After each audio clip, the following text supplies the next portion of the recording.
हर हर शंभू, हर हर महादेव। कैसे हो सब शिव भक्त? हमारे इस वीडियो में सभी का स्वागत है। जैसे कि आप देख रहे हैं, प्रदीप मिश्रा जी की कथा सुन रहे हैं। उनकी वाणी से बहुत पावन, बहुत अद्भुत कथा चल रही है और इस कथा का सभी आनंद ले रहे हैं, रसपान कर रहे हैं कथा का। कहते हैं भाई, कथा जहाँ भी हो अमृत बरसता है, साक्षात परमात्मा का। और हमें बहुत सौभाग्य से ये मानव तन मिला है, तो इसे क्यों व्यर्थ करें। इसीलिए कथा आपके क्षेत्र में कहीं भी चल रही हो, चाहे शिव पुराण कथा, चाहे श्रीमद् भागवत कथा या हनुमत कथा या फिर कीर्तन, कहीं भी प्रभु का नाम लिया जा रहा हो, अब अपने 24 घंटे में से कुछ पल निकाल के परमात्मा के चरणों में अर्पित करें। क्योंकि जिसने हमें धरती पृथ्वी पर रहने का हमें अवसर प्राप्त दिया, हमारे रोम रोम को सींचा, हमारा जीवन दान दिया, और यहाँ तक कि अन्न, जल, हवा और पानी सब कुछ हमें परमात्मा दे रहे हैं। लेकिन बल्कि में हम परमात्मा को समय भी नहीं दे पाए, तो ऐसा जन्म, ऐसा जीवन जीना हमारा धिक्कार है। जिसका हम थोड़ा बहुत इस संसार में ले लेते हैं तो वापस देना होता है, उसके बदले में कुछ करना होता है।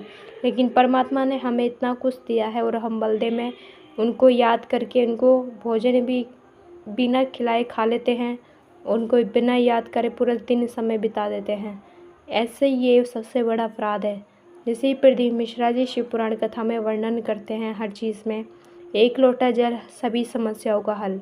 अगर श्रद्धा से महादेव पर एक लोटा जल भी तुम सादा चढ़ा रहे हो, वो भी महादेव उसमें भी प्रसन्न हो जाते हैं। क्योंकि महादेव अपने भक्तों के हृदय की बात जानते हैं, अपने भक्तों से बहुत प्रेम करते हैं। उनको ना वस्तु चाहिए, ना कोई 56 भोग चाहिए, ना हीरा मोती चांदी सोना चाहिए। क्योंकि उन्हें तो अपने भक्तों का प्रेम और श्रद्धा देखते हैं। इसलिए कहते हैं कि जो राम का नहीं वो किसी काम का नहीं, और जो राम का नाम न ले वो काम करे चंडाल का, काल उसका क्या बिगाड़े जो भक्त हो स्वयं महाकाल का। ये अपने विचार, अपने कर्म, अपने बुद्धि अच्छे से रखें और अपना प्रभु का भजन करें, नाम जप करें। जैसे राखो शुद्धि वैसी होए बुद्धि, जैसे पियो पानी वैसी हो वाणी, जैसे खाओ अन्न वैसी हो मन।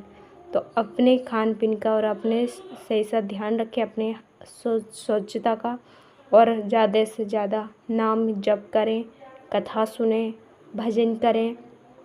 क्योंकि परमात्मा हमें 84 लाख योनि के बाद हमें ये मानव तन प्राप्त होता है। इस मानव तन को व्यर्थ किया, सारा जीवन व्यर्थ किया।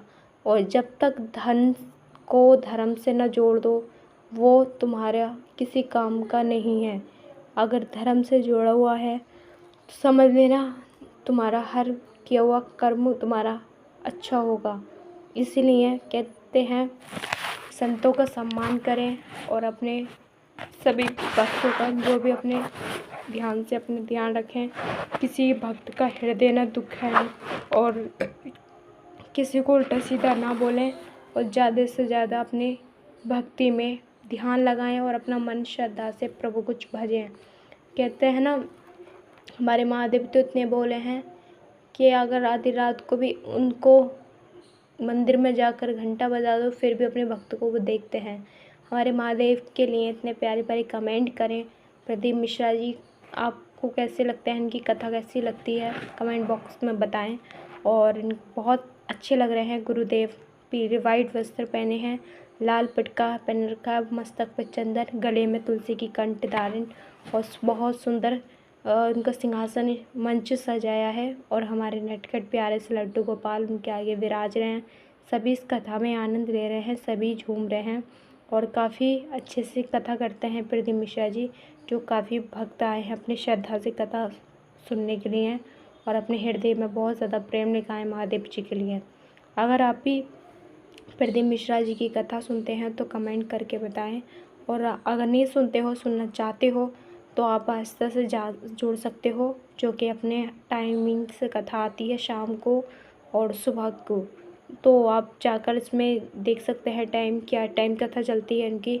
तो अपनी श्रद्धा से आप कथा सुन सकते हो। और जानकारी पानी है तो हमारे चैनल से जुड़े रहें, हमारे चैनल से बने रहें, ताकि अपने चैनल के माध्यम से आप जानकारी देते हैं हम, और जितना ज़्यादा हो सके हम आपको उनके बारे में जो भी पता है हमें, हम सब आप तक पहुंचा सकें।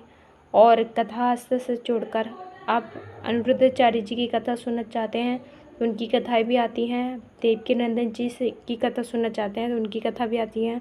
प्रदीप मिश्रा जी की भी कथा आती है, बागेश्वर धाम सरकार की भी। आपको जिसको भी कथा सुननी है अपने या इनकी आईडी यूट्यूब पे भी सुन सकते हो।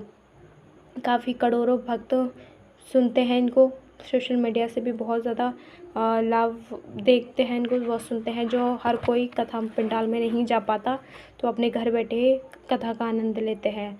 और प्रदीप मिश्रा जी कुछ ऐसे ऐसे उपाय बता देते हैं जो आपको जैसे पता है संसार में हर कोई दुखी है, तो अपने कथा में ऐसे ऐसे उपाय बताते हैं जो अपने अपने रोगों से मुक्त हो जाते हैं। भक्त महादेव की कृपा के पात्र बन जाते हैं।